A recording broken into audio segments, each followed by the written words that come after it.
వర్ధన్నపేట నియోజకవర్గంలోని వర్ధన్నపేట మున్సిపాలిటీ పరిధిలో Wardhannapet MLA KR Nagaraju ఆధ్వర్యంలో తెలంగాణ రాష్ట్ర సమాచార రెవెన్యూ గృహ నిర్మాణ శాఖల మంత్రి పొంగులేటి శ్రీనివాసరెడ్డి 200 కోట్లతో integrated school, sub jail, sports stadium, TUFIDC 5 కోట్ల నిధులతో సిసి రోడ్లు, డ్రైనేజ్ నిర్మాణ పనులను శంకుస్థాపన చేశారు.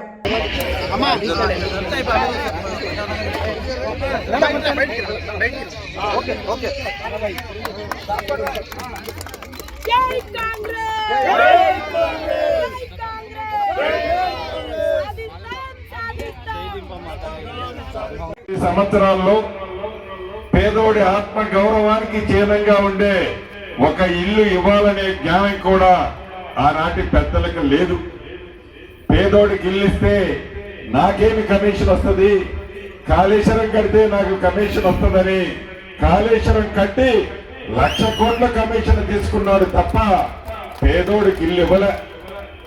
మీ దీవెనలతో వచ్చిన ఈ ప్రజా ప్రభుత్వం మొదటి సంవత్సరమే సుమారు 4,50,000 ఇళ్లతో 22,500 కోట్లతో ప్రతి ఇంటికి 5 లక్షలు ఉచితంగా ఇస్తూ ప్రతి నియోజకవర్గానికి మొదటి విడత 3,500 ఇళ్లు ఇచ్చాం. దాంట్లో భాగంగా మన వర్ధన్నపేట మున్సిపాలిటీలో కూడా ఇచ్చాం. ఇది మొదటిసారి ఇచ్చాం. రేపు ఏప్రిల్లో మళ్ళీ ఇస్తున్నాం. రేపు ఏప్రిల్తో కలిపి ఇంకా 3 సార్లు ఇస్తాం. ఈ ఇల్లు ఇచ్చేటప్పుడు నీది ఏ కులమని అడగం, నీది ఏ మతమని అడగం. నువ్వు కాంగ్రెస్ మనిషి అయితే నేను ఇస్తామని చెప్పాం. నువ్వు పేదవాడు అయ్యుంటే చాలు, ఇల్లు పక్కా ఇస్తాం.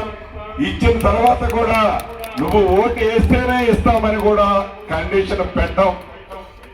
ఆ తల్లికి చల్లటి దీవెనలుంటే తప్పకుండా తల్లి మనసులో దీవిస్తుంది. ఆ నమ్మకం మాకుంది.